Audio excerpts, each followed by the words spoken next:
Hey again, I'm up here at Oak Glen Steakhouse. I just talked to Brandon. Brandon was here. We walked in the back, kind of the back serving area, the dining room. It took most of the brunt, the kitchen, the back office. I'm going to turn around here and then I'm going to go down. You can't see much because they don't have power up here. But the Harrison Canyon Hotshots came over here and helped move a lot of mud, they said. They just left.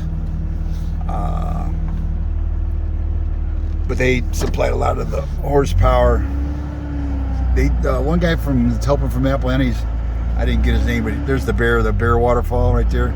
But they said they think they got about 75% of it moved out of here. Here's Birch Creek. Birch Creek, that's the sign you saw that was almost buried. Birch Creek's right there where the fence is on the other side. But where it was real nasty over here on the side, I mean, it was level with the roof. They've got most of that cleared out. So they're making good headway. Brandon said a lot of people want to come up tomorrow to help. You can't get up on the west side. You can't get past. CHP's got a checkpoint down there at Casablanca. He said it's open from Cherry Valley side. So if you want to come up, hand out water bottles, will help clean the mud. They're coming up tomorrow. They're going to be here tomorrow. What else are they going to say? They want to leave it aired out tonight. You know, the big thing with flooding is the mold and airing it out, the stink. But they can't leave it open because of the bears. He said they lost a lot of food. And look at the tree branches there. The K-rails here. They had K-rails here to try and protect this. This is blown out. This is Birch Creek right here. This is blown out several times. I've been up here, but look at the size of the boulders. They're the size of VWs. I've never seen maybe boulders maybe a third of that size. But you see this, see how high the excavators here on the left. We're in here digging out, trying to keep that open. And the last time I was up here, the water was eroding the bank. The guy was actually in here backfilling the bank right there on the left, trying to keep the creek, you know, from the wall from collapsing, and then it would go into that house right there. It's been a problem child since the fire right there, but I've never seen this much mud spread out so far, and big boulders the size of VWs. That must have been shaking the ground, because when they roll down the creek, they sound like a tank coming. Tanks shake the ground, when army tanks, and that's what it probably felt like. I felt it up here at Mill Creek. When the big boulders roll by, it just shakes the ground. This is Oak Glen Road. We're going down. Really can't see much. I took some pictures inside, but it's hard to see. They don't have power. I'm going to come back in the morning and I'll get some pictures in the day. I asked Brandon what he needed, and everybody's blowing up his phone. He said, I'm wanting to help. So maybe bring some water, a shovel. What else would you need up here? Wear some knee boots, rubber knee boots if you got them, because there's a lot of muck. Some of it's, you know, ankle deep. What else? This is clear. I just took you guys up Potato Canyon on the earlier video. It's cut off. They got to wait for Edison to get in there and reset the power lines that are down. So Potato Canyon is going to be cut off for a while. They got to clear out all the muck, and then Edison's got to reset the poles. There's muck blocking it, and there's power lines down. So it's kind of a double whammy on Potato Canyon. We're coming down around where the orchard is on the right, where the deer are. I'm kind of keeping going slow because most of the big stuff is shut down for the day. It's 8 o'clock. Your 8 o'clock update. I got up here late. I had to do some running around. But this is Potato Canyon on the left here. The Y, you know, when you're coming up, this is the Y. But it is a mess. I said on the other video, it reminds me, if you've ever been in a muddy pig pen, that's what it reminds me of. It's every which way you turn, you're getting muddy. You're getting mud on your face, your backside, and these poor residents are trying to. Some of them have dug out. Some of them, the driveway is just completely still covered. The gentleman I talked to up there earlier, up on Potato Canyon, I had to ask him. I said, "Is that a driveway?" And he said, "Yeah." And I'm not sure what's going on here. You can see all the. I washed the truck this morning too. These guys were doing something. They may be. There was a couple Cal Fire guys, yeah, and that's a brush engine. They may be looking at something. There's another guy there, a road guy or somebody. They're in there looking at something. I'm not sure what. Nobody's missing that I've heard from here, Oak Glen. They still have the lady missing in Forest Falls in the Lower Canyon. That's where those hot shots went. They said they needed to go over there and help out over there. Where are we at here? We're coming down here. Oh, there's Candy's. Oh, that back goes right. Candy's field is right there to the left where horses used to be. That whole field is mud. That goes back like 200-300 yards. I've never seen it flow out into her. The creek, Birch Creek, is behind her, like maybe 400 yards out to my left. I've never seen mud in her field, in her pastures, ever. So that's kind of a holy crap moment when I saw that. I didn't get up here yesterday. It was too bad. They were so worried about debris flows coming down. We were stopped down here, about right down here, waiting. There was a front loader up in front of us and a road grader trying to clear open. They were still doing active search and rescue then. We were stuck about right here. But to the left and right of me, there's muck going out 100 yards, both sides. Usually it just flows down Oak Glen Road right here. It'll usually and it usually stops right down here a little bit. Well, actually up there by Candy's, I've never seen it down this low.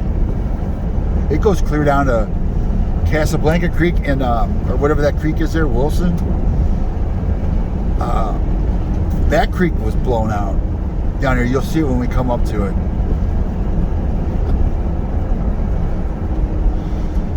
But this is just unbelievable.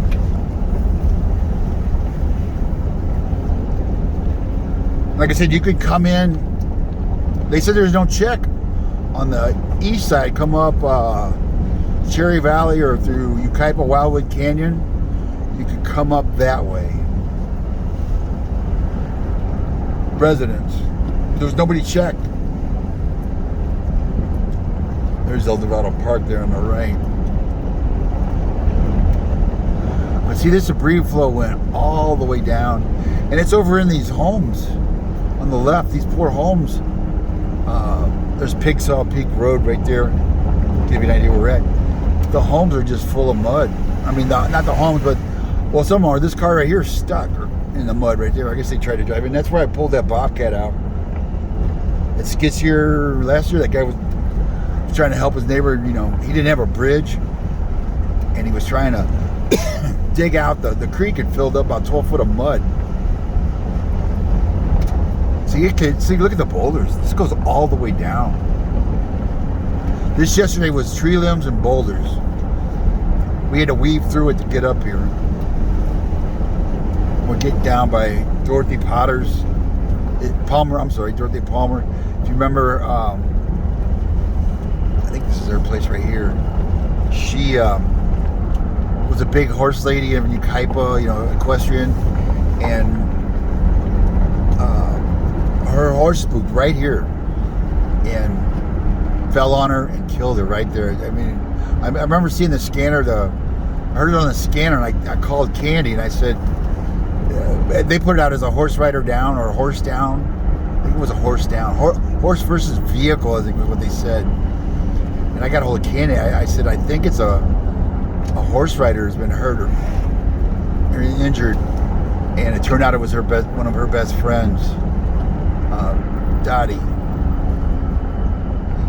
Well, did we scoop somebody today? I'm sure they've been. I got up here late. I'm sure they've been up.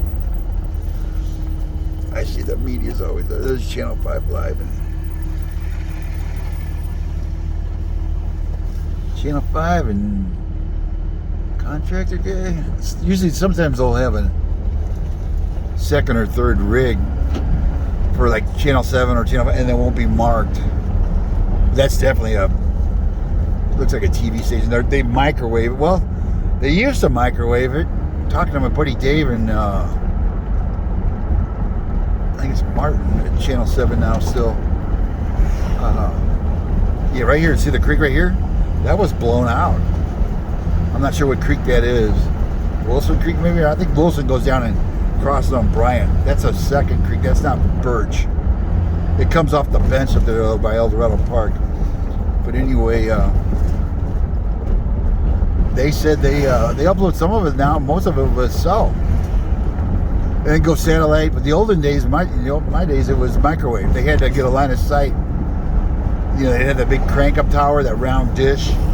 They'd crank it up and shoot it to the studio or hit a relay and get it down to them. You know, they're probably getting ready for the 9 o'clock, 11 o'clock news. They're going to shoot there's probably a field reporter in the vans. They usually run with an engineer, which is the guy who runs the sat feed or the cell feed, the data, the video. And then they have a broadcast personality, a field reporter. In fact, you may remember, God, it's been 10, 15 years. I need to turn my lights off. Though, Katie Chang, I think was her name. She, I want to say North Fontana. They went to put the microwave dish up. You always had to check clearance when you put that, because that thing went up 15, 20 feet. They put it up into the power lines, and she got badly hurt. I remember it blew like her leg and arm off. And I think the engineer was hurt too. You got to be careful with the microwave, long antennas, any kind of antenna. Like guys on the roofs, they'll be putting up a big CB antenna or TV antenna, and they'll lay it across the power lines. Yeah, you got to be really, really super careful. But anyway, that's I'm down here by Stater Bros now. That poor guy at Stater Bros, he's mopping the floor, and I come in there last night with muddy boots. I felt like I kept waiting to hear my mom yelling, "Get your ass outside!" We had to come in we had a mud room downstairs in the basement, and if I showed up at the front door, she just locked the door. Get your ass around back! Don't you ever come in my house like that. One time I showed up, we played mud football. It was just pure mud. We had to quit when the football weighed like 20 pounds. We couldn't pick it up, and I showed up at the front door, and all you could see was the whites of my eyes. Not even that, just the eyeballs. And well, she locked the door. She didn't even let me in the basement. She got a hose and hosed me off in the yard, then let me in the basement because I had a lot of mud on me. And she said, "What in tarnation made you do that?" We were only like 12-year-old kids. Anyway, thanks for watching. See ya.